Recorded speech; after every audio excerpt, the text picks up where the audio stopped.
Assalamualaikum warahmatullahi wabarakatuh. Okay, here we from group 4 want a presentation about our material intrinsic motivation in the classroom. But before it, let me to introduce my member group. And there Suska, Rika, Mukti, Rahayu, and me, Vevil, Ramayanti, and Nessa, Alifah, and there Hendra, Saptianda. Okay, next. And the first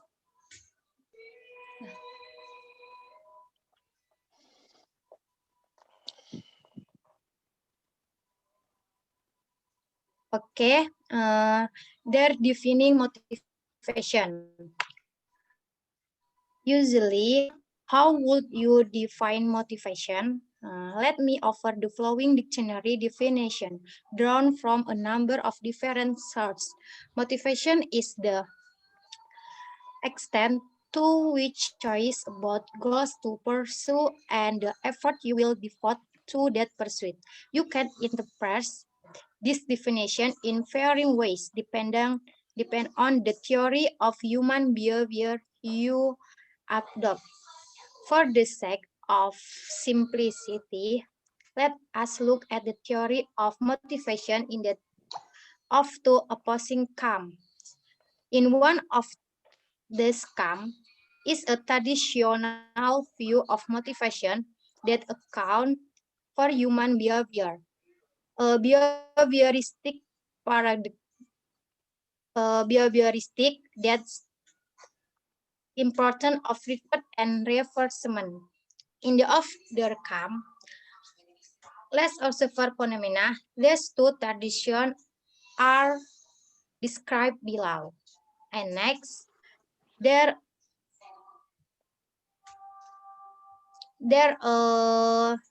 behavioristic definition. Behavioristic psychology, like Skinner or Watson, would stress the role of reward in motivating behavior. In Skinner's operant conditioning model, for example, human beings, like other living organisms, will pursue a goal because they perceive a reward for doing so. And in the behavioristic definition, the reinforcement theory is a powerful concept for the classroom. Learners like the proverbial horse running after the carrot pursue goes in the order to receive externally administered reward.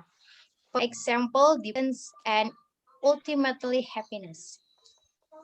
Okay, and the next presentation is Suska Rika Mukti. Time is yours. The next slide is cognitive definitions. The first, drive theory. David Alsabel, 1966, elaborated on 6 different drives. The first, exploration. The second, manipulation. The third, activity. Fourth, simulation. 5, knowledge. And the last is ego enhancement. It takes little imagination to see how motivation in the classroom is the fulfillment of this underlying drive.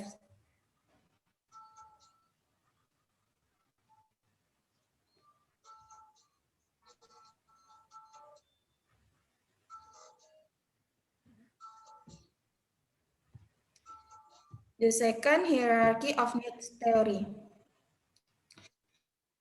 Masuk hierarchy is best. Macet.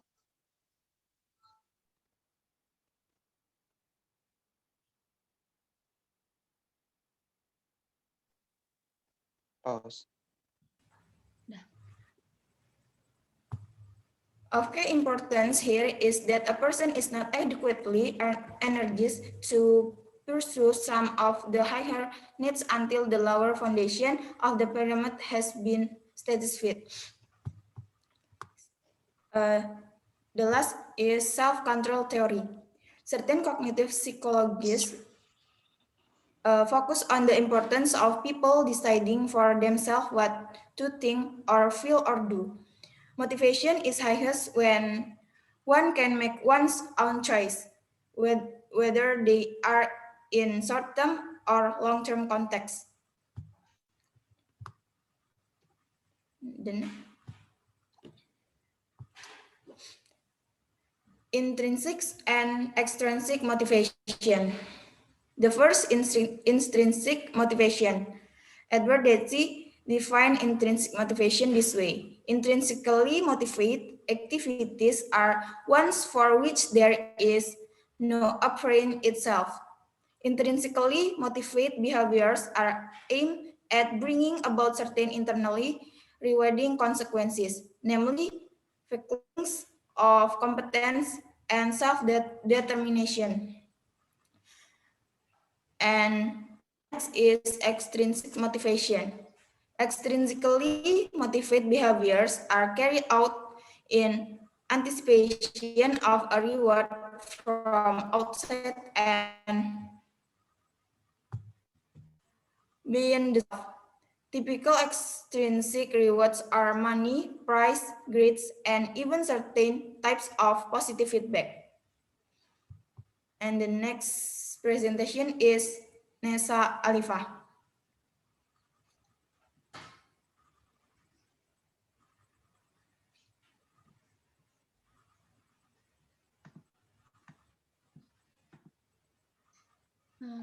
Intrinsic motivation in education. Educators like Maria Montessori, Rudolf Steiner, Paulo Freire, Asnell, and Carl Rogers have all provided exemplary models of intrinsically motivated education. Traditionally, elementary and secondary school are fraught with extrinsically motivated behavior. The school curriculum is dictated by institutions, sometimes politically influenced, and can be far removed from even the teacher's choice. Parents and societies values and wishes are virtually forced onto pupils, whether they like it or not. Tests and exams, many of which are standardized and given high credence in the world out there, are imposed on students with no consultation with the students themselves. The glorification of content, product, correctness, and competitiveness has failed to bring the learner into a collaborative process of competition building. The consequences of such extrinsic motivators is that schools all too often teach students to play the game of pleasing teachers and authorities rather than developing an internalized thirst for knowledge and experience. Competition against classmates who might otherwise be allies or parents in learning ensues. If a communal bond is created, it runs the risk of being motivated by the need to band together against teachers and authorities.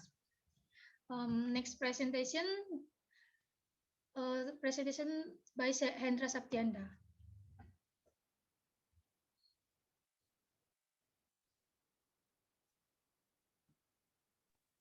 Okay, thank you very much, Nessa Alifah.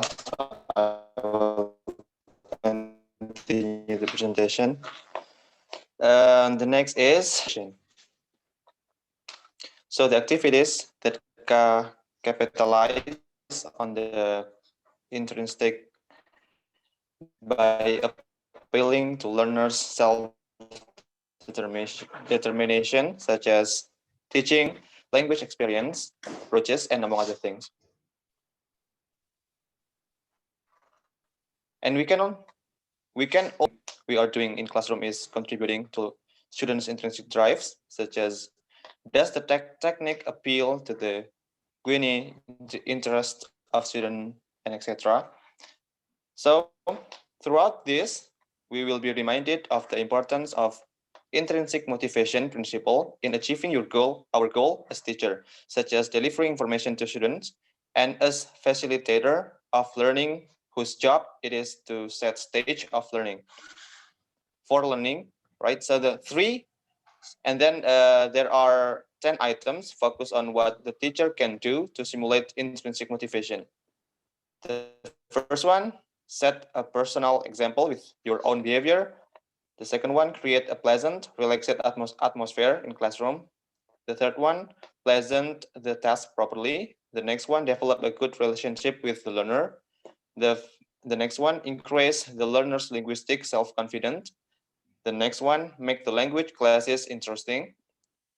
And the next one, promote learner autonomy. Then personalize the learning process. The next one, increase learners' goal orientedness. And the last one, familiarize learners with the target language culture. So when all the factors are considered, the students' long-term goal, their deepest level of feeling and thinking is much better served by promoting intrinsic motives. So that's all from our group. Thank you very much. Back to the moderator.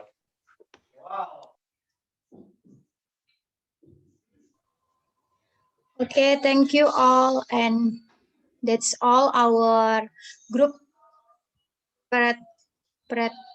presentation. And I think enough. And we say thank you very much. Wassalamualaikum warahmatullahi wabarakatuh. Waalaikumsalam warahmatullahi wabarakatuh. Waalaikumsalam warahmatullahi wabarakatuh.